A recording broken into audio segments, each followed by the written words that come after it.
Hello बच्चों, welcome to our physics class. In today's class we will be continuing the chapter number 7 titled as alternating current. So बच्चों, अभी तक आपने देखा था the application of alternating EMF into two different circuits.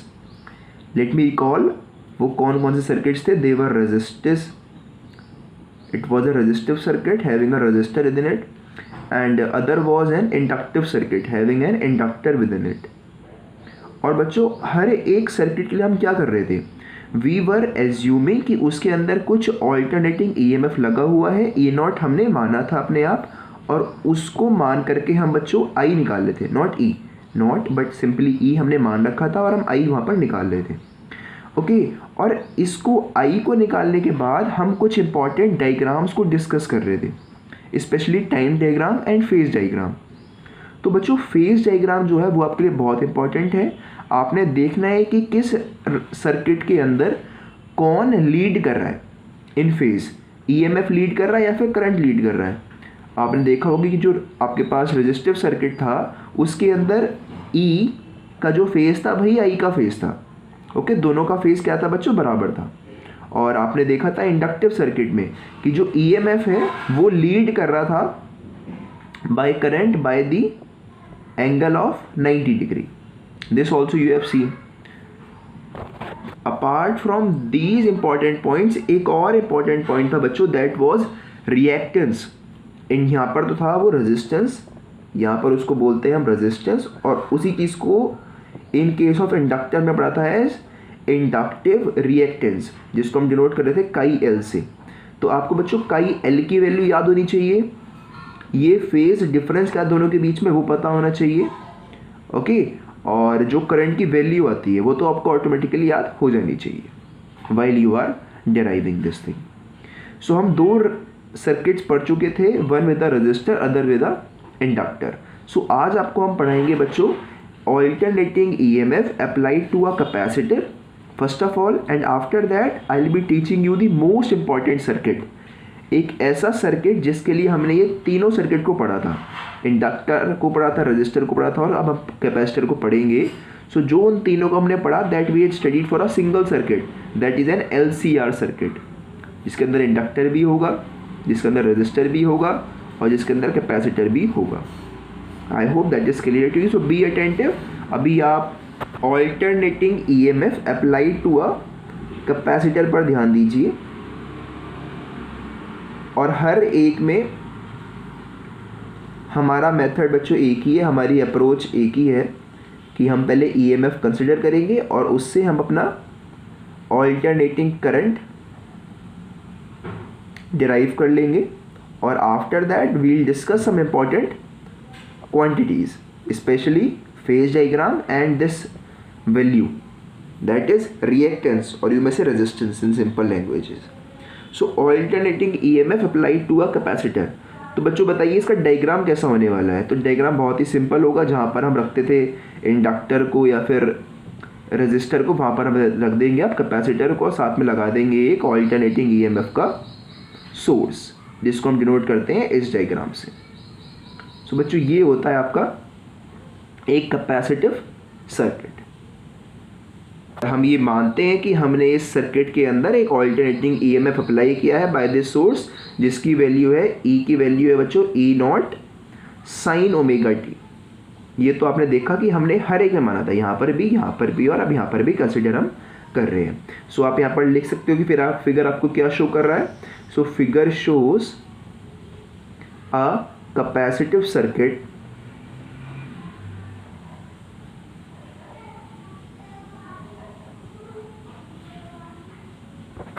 having a capacitor of capacitance capital C, having a capacitor of capacitance capital C with an alternating EMF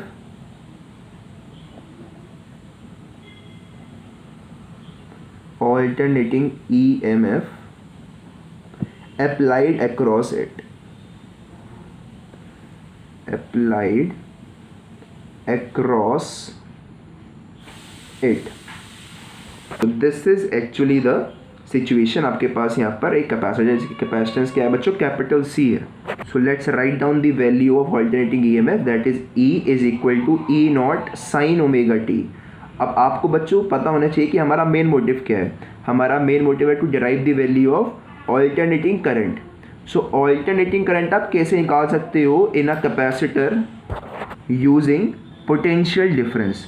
क्या आपको कोई formula मालूम है जहाँ पर आप करंट, कैपेसिटेंस और ऑल्टरनेटिंग ईएमएफ को रिलेट कर पाओ? तो आपको बच्चों एक फॉर्मूला याद आना चाहिए, that is Q is equal to V C. Q is equal to V C. ये एक फॉर्मूला आपने पढ़ा था बच्चों in a chapter when we were discussing capacitor. Okay, so अगर आपको ये फॉर्मूला याद आ गया तो आपको अच्छे से मालूम है कि अगर हमें Q मिल गया तो अगर हम इसको डिफ्रेंशिएट कर देंगे, अगर हमें एक बार Q मिल गया और Q को अगर हम डिफ्रेंशिएट करते हैं तो वही हमारा करंट होता है. You all know that I is equal to D Q by D T. ये तो आपको मालूम ही होना चाहिए. फॉर्मूला बहुत ही बेसिक फॉर्मूला है. I is equal to Q by T होता है. So if Q and T are small, so we can write that I is equal to D Q by D T. I hope that is also clear to you. So हमें ये वाला formula याद आएगा. So for that what will be doing is let Q be the charge on the capacitor at any instance. Capacitor at any instant. इसको ना सब erase कर देना. ये मैंने आपको सिर्फ बताने के लिए लिखा था. Do not right it in your notes. इसको हम आगे लिख ही लेंगे. ओके, ये आपको नहीं लिखना अपने नोट्स के अंदर. तो बच्चों अगर हमने Q मान लिया है कि चार्ज है, हमने C डिफाइन कर रखा है, V हमने डिफाइन कर रखा है. Okay, so then you may write down that then the potential difference across the capacitor, ये क्या होगा बच्चों, इसकी वैल्यू होगी आपके पास E, जो हमने यहाँ पर माना है.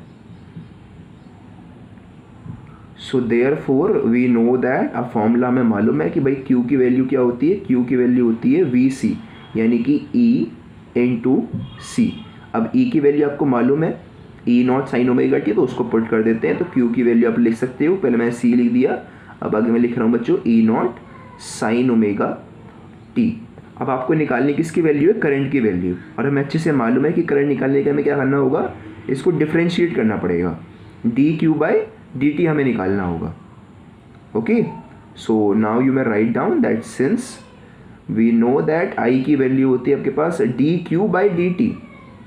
So this implies that I क्या होगा, इसको डिफ्रेंशिएट कर दीजिए. सो डिफ्रेंशिएशन आपको बच्चों अच्छे से आता है, because you had studied differentiation in your mathematics classes. So C constant है, E नॉट एक कांस्टेंट है. सो कांस्टेंट्स पर फर्क नहीं पड़ता अगर साथ में कोई हमारे पास वेरिएबल रखा हुआ है in terms of the same variable by which we are differentiating the term. So जो आपका C और E नॉट है वो बाहर जाएगा.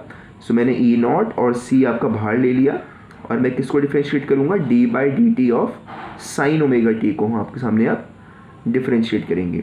तो बच्चों साइन का क्या होता है, कॉस होता है, और जो कांस्टेंट होता है वो मल्टीप्लिकेशन में यहाँ पर आ जाता है. So let's do it out.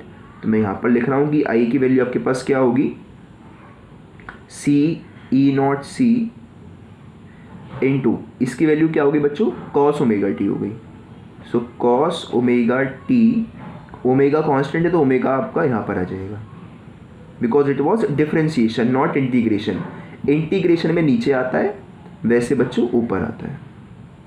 अब आप ध्यान दो एक बात पर कि हम अभी तक क्या करते आते थे कि हमारे पास अगर कोई एक्सप्रेशन है कि I की value x into y cos omega t होती थी, तो हम उसको कन्वर्ट करते थे. पहले कॉस को करते थे इन टर्म्स ऑफ साइन, और जो ये x और y होते थे ना, इनको हम कन्वर्ट करते थे in a form E by R, क्योंकि हमें मालूम है कि I की वैल्यू क्या होती है, E बाय आर होती है. Are you getting my point. तो हम E को तो ऊपर रखते थे, बट बाकी जो और टर्म्स हमारे पास होते थे उन्हें हम नीचे ले जाते थे. when we were what I should say that when we were integrating, so उस समय पर तो बच्चों ये जो टर्म्स थे ये खुद नीचे आ जाते थे. ओके, बट इस बार क्योंकि ये ऊपर है, so let's take them down. ये C को और ओमेगा को हमें नीचे ले जाना पड़ेगा, ताकि हम इस वाली एक्सप्रेशन को E नॉट बाय आर में कन्वर्ट कर पाएँ, फिर हम उसको I नॉट लिख पाएँ. Are you getting my point. क्योंकि हमें आई को लाना है I naught sine omega t के फॉर्म में, something like that. Okay, so that is the reason कि मैं सी और ओमेगा को अब नीचे लेके जा रहा हूँ। तो नीचे कैसे लेके रहेंगे, आपको अच्छे से मालूम है कि हम इसको ऐसे लिख सकते हैं कि I is equal to E naught upon 1/c omega, क्योंकि अगर आप इसको सॉल्व करोगे 1/c ओमेगा को तो सी ओमेगा ऊपर पहुँच जाएगा। तो हमने वही किया कि सी ओमेगा को ऊपर ना लिख करके हमने नीचे ले आए ताकि ये ई नॉट बाय आर की फॉर्म में कन्वर्ट हो जाए। बचा क्या है यहाँ पर, कॉस ओमेगा टी। आपको कॉस ओमेगा टी को भी कन्वर्ट करना पड़ता है इन टर्म्स ऑफ साइन, तो हम उसमें साइन में कन्वर्ट कर लेते हैं, नथिंग बिग। हमें फॉर्मूला अच्छे से याद है इसका, सी ओमेगा यहाँ पर कॉस ओमेगा टी को अगर हमें रिप्रेजेंट करना है इन टर्म्स ऑफ साइन तो हम क्या लिखते हैं, फॉर्मूला होता है बच्चों साइन π/2 प्लस ओमेगा टी। ये फॉर्मूला तो आपको अच्छे से मालूम होना चाहिए, बहुत ही बेसिक फॉर्मूला है और मैं कई बार इसको डिस्कस कर चुका हूँ क्लास 12th के अंदर। वैसे तो ये क्लास 11th के मैथमेटिक्स ट्रिग्नोमेट्री का फॉर्मूला है, बट क्लास 12th के अंदर भी हमने कई बार इसको डिस्कस कर रखा है। So I will not be telling you how has it come. So आगे बढ़ते हैं। सो अब आप क्या करोगे, इस वाली एक्सप्रेशन को आई नॉट से रिप्लेस कर दोगे। क्यों, क्योंकि ये ई नॉट बाय आर की फॉर्म में है। Okay, so you may write down that I is equal to I naught sine of π/2 plus omega T. और यहाँ पर आप देखो तो आपने अपने ऑल्टरनेटिंग करंट का एक्सप्रेशन डिराइव कर लिया है from the expression of alternating EMF. तो एक्सप्रेशन को डिराइव करने के बाद आप क्या इंपॉर्टेंट चीज़ें करते हो, दो, you make two graphs, two diagrams है एक्चुअली से। कौन कौन से डायग्राम्स होते हैं बच्चों को, एक होता है टाइम डायग्राम और एक होता है phasor diagram. Okay, so we'll be drawing both the diagrams over here by simply considering these two equations. तो बहुत ही सिंपल है to make both the diagrams, but आप उससे पहले एक छोटी सी बात लिख लो साइड में कि वेयर, यह इंपॉर्टेंट चीज़ है, वेयर आई नॉट की जो वैल्यू है बच्चों किसके बराबर में ली है, E naught upon 1/c omega की हमने बराबर ली है। This you must remember, I naught की वैल्यू हमने E naught upon 1/c omega, capital C ये कैपेसिटेंस है, ओमेगा आपका एंगुलर वेलोसिटी है। Okay, so must remember this. अब आपको दिख रहा होगा साफ साफ कि यहाँ पर जो करंट है वो लीड कर रहा है ईएमएफ को by an angle of 90 degree. I hope you could see this. Okay, अगर आप इस इक्वेशन को कंपेयर करो, let me say this is equation number 1, this is equation number 2. So on comparing equation number 1 and equation number 2, we can see that the current leads the EMF by an angle of π/2. अब चाहो तो इसको यहाँ पर ऐसे लिख भी सकते हो याद रखने के लिए। सो बच्चों अगर आप बनाओगे अपना time diagram, so it's very simple to draw. यहाँ पर आप प्लॉट करते हो टाइम को, this is the time axis, और यहाँ पर आप प्लॉट करते हो ईएमएफ और करंट को। ओके, सो ईएमएफ बच्चों हमेशा स्टार्ट होगा साइन ओमेगा टी के टर्म्स में। क्यों, क्योंकि हम हर बार उसको साइन ओमेगा टी मान के चल रहे हैं, तो इसका ग्राफ तो कांस्टेंट है, ये तो हर एक टाइम डायग्राम के लिए आपके पास सेम ही रहने वाला है। ठीक है, ये डायग्राम किसका हो गया आपके पास, ई का हो गया, तो ये जो पीक पॉइंट है कि क्या होगा, ई नॉट होगा, और ये वाला बच्चों माइनस ऑफ ई नॉट होगा। ये तो आपको पता होना चाहिए। Okay, this is E not, यहाँ पर देखते ये किसका ग्राफ है, ई का ग्राफ है। Now we'll be making the graph of current. So आपको दिख रहा है भाई करंट लीड कर रहा है ईएमएफ को by an angle of 90 degree. तो आपने क्या करना है, इस वाले डायग्राम को 90 डिग्री आगे शिफ्ट कर देना है, 90 डिग्री आगे, इतना एंगल आगे शिफ्ट कर देना है, इतना आगे। सो ग्राफ कहाँ शुरू होगा, यहाँ से शुरू होगा, पीक से शुरू होगा graph. Okay, so I am drawing it.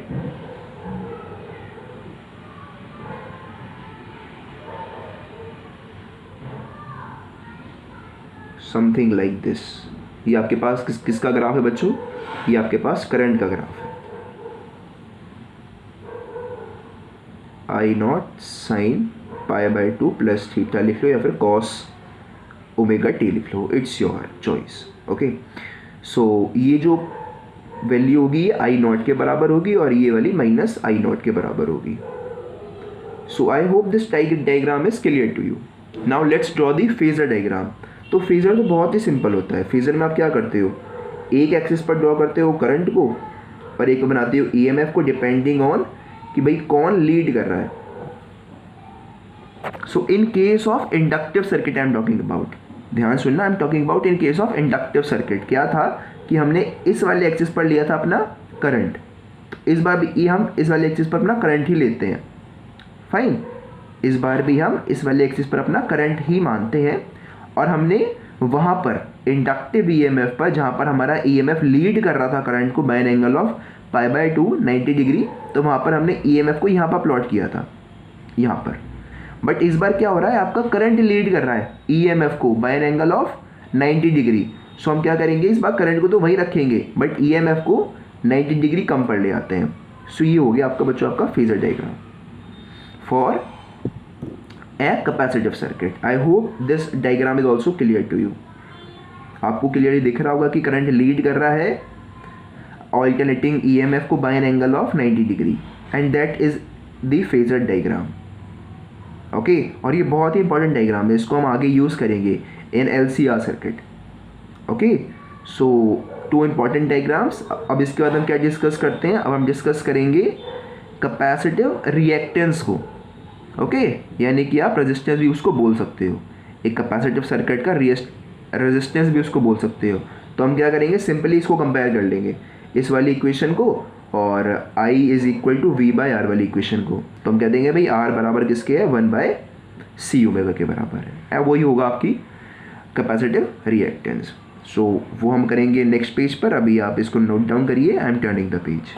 So as I was telling you on the previous page that what will be doing is, हम निकाल लें इस बार कैपेसिटिव रिएक्टेंस, और ये बहुत इंपॉर्टेंट है, आपके काम आएगा ये न्यूमेरिकल्स में भी और एलसीआर सर्किट में भी। सो कैपेसिटिव रिएक्टेंस को हम डिनोट करते हैं बच्चों ऐसे, फाइन। इंडक्टिव रिएक्टेंस को दिखाते हैं ऐसे। Okay, so this is capacitive reactance. So now what will be doing is we'll compare, on comparing I naught की वैल्यूज जो होती है बच्चों E0 bye 1/C omega, and एक होती है I0 की वैल्यू V/R, हम सबको मालूम है। तो V हमारा ये है इस समय पर और R हमने ये मान लिया। Okay, so now you quit clearly see, जब मैंने कंपेयर किया तो मैं मिला भाई R की वैल्यू किसके बराबर है, 1/C ओमेगा के, और इसी को हम क्या बोलते हैं बच्चों, आपका capacitive reactance. How will you define capacitive reactance? So it is the effective opposition offered by a capacitor to the flow of current through it. That's it. ऐसे आप इसको डिफाइन कर लेते हो। सो ये फॉर्मूला किसका हो गया बच्चों, कैपेसिटिव रिएक्टेंस का हो गया। You must remember this formula. इसकी ऐसा यूनिट क्या होगी, ओम होगी। Okay, that also you know because we are comparing it with a register.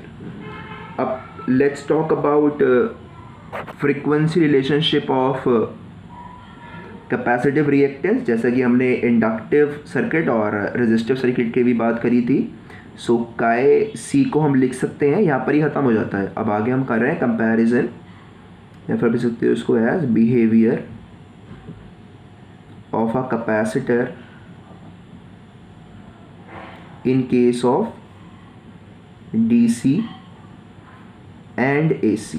क्यों, क्योंकि डीसी के अंदर बच्चों क्या होता है, आपकी फ्रीक्वेंसी 0 होती है। तो वहाँ पर देखते हैं क्या फ़र्क पड़ता है फ्रीक्वेंसी का आपके रिएक्टेंस पर। ओके, और एसी में आपकी फ्रीक्वेंसी की एक फाइनाइट वैल्यू होती है। सो वहाँ पर देखेंगे क्या फ़र्क पड़ता है आपका कैपेसिटिव रिएक्टेंस पर। सो हमने देखा भाई कैपेसिटिव रिएक्टेंस की वैल्यू थी 1/C ओमेगा, और ओमेगा क्या होता है, ओमेगा होता है भाई 2π mu, where mu is the frequency. So 1/C into 2π mu. तो बच्चों आप ध्यान से देखो कि if I talk about direct current, तो डायरेक्ट करंट में क्या होता है, फ्रीक्वेंसी आपकी 0 होती है। सो समथिंग अपॉन 0, सॉरी 1/0 क्या होता है, कैन यू टेल मी 1/0 क्या होता है बच्चों, 1/0 होता है इन्फिनिटी। सो यहाँ पर ध्यान से देखो तो आपकी कैपेसिटिव रिएक्टेंस की वैल्यू क्या आई, 1/0 ही तो आई, जिसको हम क्या बोलते हैं, इन्फिनिटी बोलते हैं। इसका मतलब है आप लिखो आगे that thus capacitor offers infinite resistance to the flow of direct current। यानी कि ये डायरेक्ट करंट को अपने थ्रू पास होने नहीं देता। ओके, सो ये आपको इंपॉर्टेंट पॉइंट है, लिखना है इसको, लिखो। Thus capacitor offers infinite resistance to the flow of direct current, full stop. So direct current can not pass through a capacitor. एक बहुत ही इंपॉर्टेंट पॉइंट है, इसके ऊपर कई सारे कंसेप्चुअल क्वेश्चन आपके एग्जाम में आते हैं, that you can very easily visualise by looking at the previous year question papers. So मैं तो यहाँ पर लिख देता हूँ सिर्फ और सिर्फ इनफाइनाइट रेजिस्टेंस, बट आपने पूरी लाइन लिखनी है, infinite resistance. Now if I talk about alternating current, so हमको मालूम है कि वहाँ पर फ्रीक्वेंसी की एक फाइनाइट वैल्यू होती है। सो जो आपका कैपेसिटिव रिएक्टेंस होगा उसकी भी एक फाइनाइट वैल्यू होगी। बस फ़र्क यहाँ पर क्या होगा कि यहाँ पर जो काई सी है वो 1 अपॉन फाइनाइट वैल्यू होगा, यानी कि छोटा होगा। Are you getting my point? कि यहाँ पर देखो 1 अपॉन समथिंग क्या होता है, एक स्मॉल वैल्यू होती है। सो बस यहाँ पर हम स्मॉलर वैल्यू लिख करके इसको एंड करेंगे। मतलब capacitor offers small resistance to the flow of alternating current. So यही रीज़न है कि ऑल्टरनेटिंग करंट बहुत ही ईजिली पास होता है across a capacitor. Okay, capacitor I hope एक वैसा वर्ड है जो आपने कई बार सुना होगा, जो आप फैंस यूज़ करते हो, they use capacitor, and we all know that in our household there is alternating current through the different appliances. So that is the reason that it offers very small resistance to the flow of alternating current and therefore it flows very easily through it. अब बात करते हैं बच्चों the graph between capacitive reactance and frequency, जो important है। हमने हर bar graph discuss किया, तो इस बार भी ग्राफ डिस्कस करेंगे। यहाँ पर रखते हैं अपने कैपेसिटिव रिएक्टेंस को, यहाँ पर रखते हैं बच्चों फ्रीक्वेंसी को। सो आपको दिख रहा होगा फॉर्मूले के अंदर कि दोनों एक दूसरे के इन्वर्सली प्रोपोर्शनल है, कि काई सी की वैल्यू क्या है 1 अपॉन म्यू है। ठीक है, if I write the complete formula तो c इंटू 2 पाई म्यू है। सो आपको दिख रहा होगा कि ये 1 बाई म्यू है। Okay, so it is inversely proportional to the frequency. So जो ग्राफ बनेगा बच्चों वो कुछ इस तरह से बनने वाला है। सो ये सारे ग्राफ्स इंपॉर्टेंट हैं। If I talk about the variation of frequency with capacitive reactance और इंडक्टिव रिएक्टेंस और रेजिस्टेंस, तीनों ग्राफ इंपॉर्टेंट है। Okay, so you must remember these graphs as well. And right now what I am thinking is कि I will not be discussing LCR circuit in today's lecture. ठीक है, LCR circuit को हम आज के lecture में discuss नहीं करेंगे, उसके लिए एक अलग से लेक्चर बनाएंगे इन दी अपकमिंग वीडियो, क्योंकि बहुत ही इंपॉर्टेंट पॉइंट टॉपिक है और इसके साथ कोई और भी भाई बहुत सारे टॉपिक्स एसोसिएटेड हैं। तो उन सबको कोशिश करेंगे कि हम एक ही लेक्चर में कवर कर लें, बिकॉज दैट टास्क टाइम इसी में आधा हो चुका है in your capacitive circuit. But कल जब आप आओ क्लास के अंदर, सो आपको ये basic knowledge regarding all these 3 circuits, specially the phasor diagram, the values of their reactances, that is resistance, और टाइम डायग्राम्स। वैसे टाइम इतना इंपॉर्टेंट नहीं है, फेजर आपको याद होना चाहिए।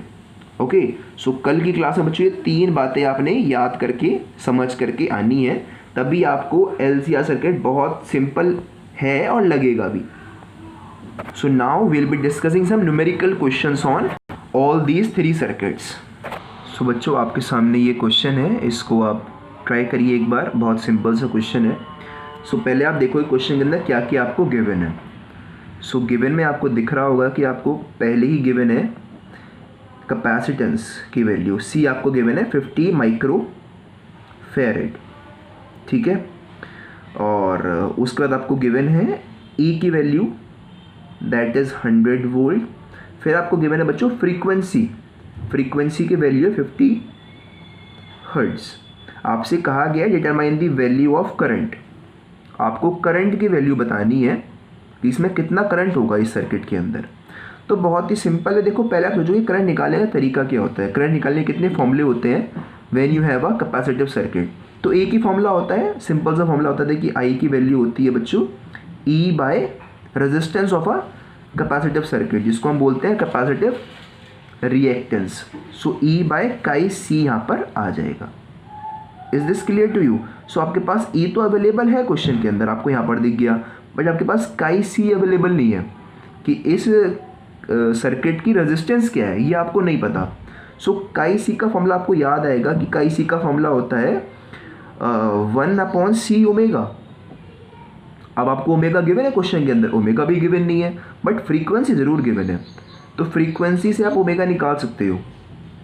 1/c इंटू 2πμ का फॉर्मूला लगा के आप अपनी काई सी निकाल सकते हो, और उस काई सी को जब यहाँ पर पुट करोगे तो आपके पास आपका आंसर आ जाएगा। So this is how you work in a question, ऐसे आप काम करते हो एग्जाम के अंदर।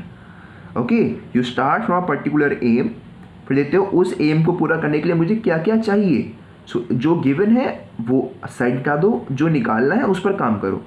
उसका फॉर्मूला देखो क्या होता है, फिर फॉर्मूले में क्या वो गिवन है, नहीं गिवन तो इसको निकालने के लिए कुछ ना कुछ गिवन होगा, तो वो निकालने की गिवन था। तो इस तरह से बच्चों आप सॉल्व करते हो न्यूमेरिकल्स को। बट एक बात और ध्यान देनी होती है कि जब आप गिवन लिखते हो तो आपने यूनिट्स भी चेक करनी होती हैं कि जो आपको ये क्वांटिटीज़ गिवन है क्या ये अपनी एसआई यूनिट्स में है या फिर नहीं है। तो यहाँ पर आपको दिखा ये अपनी एसआई यूनिट के अंदर नहीं है, ये है बच्चों micro. Micro means 10⁻⁻6 farad. So इसको आप लिखोगे 50 × 10⁻⁻6 फैरेड। अब आप इसको आगे यूज़ करोगे, अगर आप इसको वैसे यूज़ करते हो तो आपका आंसर फॉर श्योर गलत आता। So let's use it out over here. मैं काई सी निकाल लेता हूँ बच्चों वैल्यू पुट करके यहाँ पर।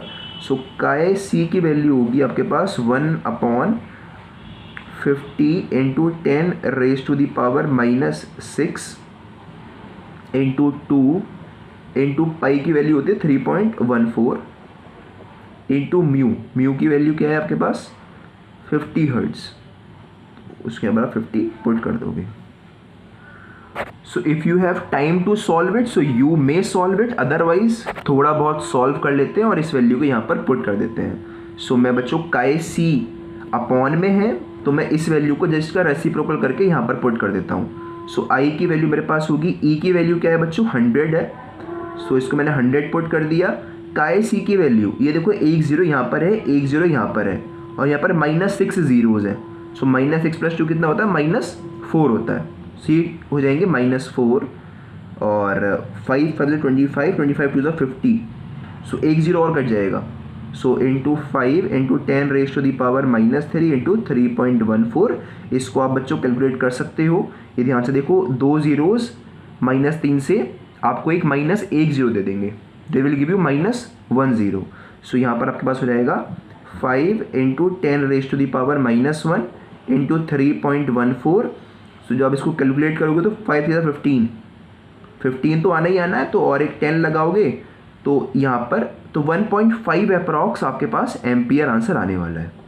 तो ऐसे आप एग्जाम में निकाल लेते हो, पूरा सॉल्व नहीं करते, वो ना ही सॉल्व करना समझदारी भी होती है, थोड़ा अप्रॉक्सीमेट आंसर निकाल के दिखा देते हो उसको ऐसे चांसेस में।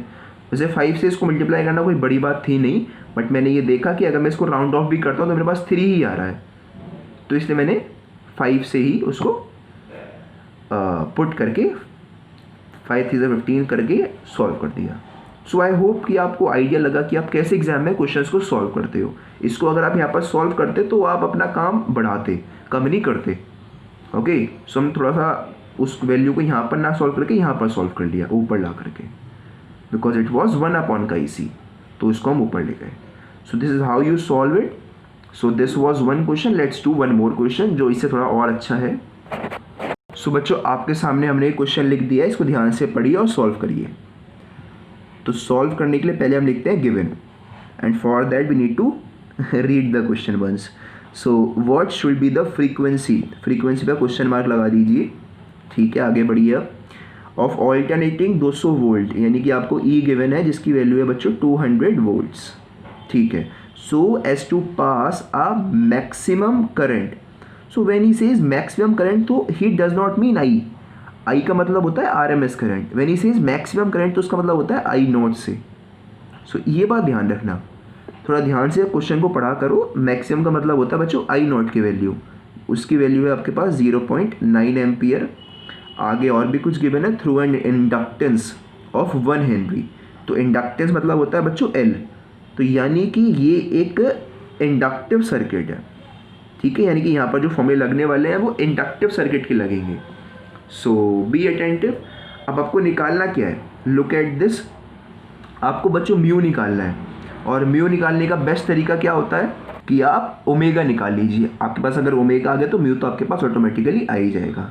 सो अभी हमारा मेन एम रहता है ओमेगा निकालना। अब बताइए क्या कोई ऐसा फॉर्मूला है जहाँ पर ओमेगा आता हो, एल भी आता हो, आई भी आता हो या ई भी आता हो? सो एक फॉर्मूला है, वो कौन सा है बच्चों? वो है कि आई नॉट की वैल्यू होती है E naught by chi L. If you remember we know the formula that I naught की वैल्यू होती है E naught by chi L. Okay, अब बच्चे गलती यहाँ पर करते हैं। यहाँ पर वो समझते हैं कि आई नॉट की वैल्यू होती है ई बाय काई एल, तो वो यहाँ पर गलती कर देते हैं। अगर आप जाओ दोबारा वापस अपने नोट्स पर तो आप वहाँ पर देखोगे मैंने साफ साफ आपको लिखवाया है कि आई नॉट की वैल्यू होती है E naught. E naught means maximum value of E M F, ना कि E M F. E M F नहीं, maximum value of E M F. और आपको याद होना चाहिए कि आप मैक्सिमम वैल्यू कैसे निकालते हो ई एम एफ की। This I had taught you in the very first lecture of this chapter. वो आप निकालते हो बच्चों, ई नॉट की वैल्यू होती है √2 times the value of E R M S जो आपको गिवन है। Is this clear to you? So आपने √2 से मल्टीप्लाई करना है 200 को, तब आपने ई नॉट के प्लेस पर पुट करना है। अगर आप सिंपली पुट करोगे तो आपका आंसर रॉन्ग हो जाएगा। सो बस इसमें यही एक इंपॉर्टेंट चीज़ थी that I wanted to tell you. बाकी सब तो बहुत सिंपल है, आगे आप इजीली सॉल्व कर पाओगे, बट यहाँ पर बच्चे गलती करते हैं। This is the point of mistake. तो आपने ध्यान से समझना है हर एक चीज़ को which is being taught to you, because यहाँ पर ई और ई नॉट का मतलब सेम नहीं है। That I had told you in the very first lecture of this chapter. So वो आपने नहीं भूलना है। So √2 into E R M S upon chi L. Chi L की वैल्यू क्या होती है बच्चों? एल ओमेगा होती है, और हमें ओमेगा ही निकालना है। सो आपके पास ये भी है, एल भी है और आई नॉट भी है। सो ओमेगा निकाल लीजिए। ओमेगा की वैल्यू होगी √2 इंटू 200 अपॉन एल की वैल्यू है 1, लीव इट आउट, और आई नॉट आपके पास 0.9। सो √2 की वैल्यू क्या होती है बच्चों? और लेट्स डू वन थिंग, आपने ओमेगा निकाल लिया, ये वैल्यू है, इसको सॉल्व मत करो अभी। सो ओमेगा की वैल्यू क्या होती है बच्चों? 2 पाई म्यू होती है। सो 2 पाई म्यू यहाँ पर पुट कर दीजिए, और यहाँ पर √2 इंटू 200 अपॉन 0.9 पुट कर दीजिए। कुछ कैंसिल हो रहा है? हाँ जी, एक चीज़ कैंसिल हो रही है, इस 2 से ये 100 टाइम कैंसिल हो रहा है। ओके, और अब म्यू की वैल्यू क्या होगी?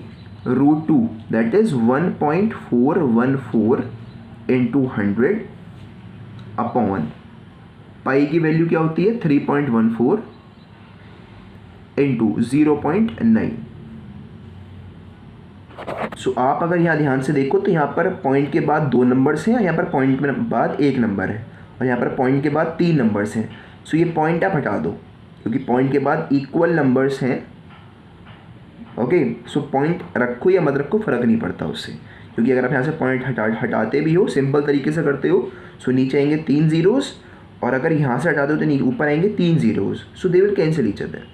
ओके, सो अब आप इसको थोड़ा सा कैंसिल करिए 1414 को, और before that let's cancel this with 2। तो ये 50 टाइम्स गया आपके पास, और ये गया बच्चों 1, 5 एंड दिस इज 7। 157 टाइम्स ये गया, और 50 टाइम्स वो गया। सो बच्चों अगर आप थोड़ा सा अप्रॉक्सीमेट करके देखो तो यहाँ पर 157 आया है, और 157 टेंजा होते हैं 1570। ओके, क्या होता है बच्चों? 1570। तो ऐसा आपको दिख रहा होगा कि 1570 से करीब 157 कम ही ये वैल्यू है। सो ये करीब करीब इस पर 9 पे काटेगी, अप्रॉक्सीमेटली 9 पर काटेगी, और एक 9 इस 9 को कट कर देगा। तो आपके पास अप्रॉक्सीमेट वैल्यू में निकाल दी 50 हर्ट्ज। सो ऐसे आप बच्चों अपना आंसर दे आते हो। Are you getting my point? मतलब ज़्यादा सॉल्व मत करो, अगर आपके पास टाइम है तो कर लो, कोई बड़ी बात नहीं होती सॉल्व करना, बहुत सिंपल मल्टीप्लिकेशन और डिवीजन होती है यहाँ पर। बट स्टिल अगर ज़्यादा टाइम नहीं है, थोड़ा फिर स्मार्ट बनो वहाँ पर, और इसको अप्रॉक्सीमेट आंसर निकाल करके चेक कर लो, खास करके अपने कॉम्पिटिटिव एग्जाम्स के अंदर जहाँ पर आपको क्वेश्चन को सॉल्व ही करना होता है। So this is how you see कि 157 था, यहाँ पर 1414 था। सो ये 1570 होता है टेंजा, तो उससे 157 करीब करीब कम है ये वैल्यू। सो हमने 9 से उसको काट दिया। ओके, वैसे 9 पॉइंट समथिंग आता, और फिर हमने 9 से यहाँ पर 9 को काट दिया, और फिर आपके बचा only 50। So 50 hertz is your answer. This is how you solve it. So बच्चों अब इसके जैसा ही एक और सिंपल क्वेश्चन आपके सामने आने वाला है and this is the question. बहुत ही सिंपल है ये तो, इट्स वेरी वेरी सिंपल। बस आप थोड़ा सा ध्यान से क्वेश्चन को पढ़िए, आपके पास इसका आंसर आ जाएगा। सो ये देखो मिली हेनरी आ गया। हेनरी का मतलब होता है बच्चों इंडक्टेंस की ये यूनिट है, ठीक है। यानी कि ये वैल्यू किसकी है, इंडक्टेंस की है। तो आपको गिवन क्या है, एक इंडक्टिव सर्किट गिवन है। सो इसमें जिसमें एल की वैल्यू है 50 मिली हर्ट्ज। मिली का मतलब होता है बच्चों 10 की पावर -3, तो इसको 10 की पावर -3 ही लिख लेते हैं, -3 हेनरी। आपको एल गिवन है, साथ में आपको ERMS भी गिवन है जिसकी वैल्यू है बच्चों 200 वोल्ट। आपको गिवन है बच्चों फ्रीक्वेंसी की वैल्यू 50 हर्ट्ज।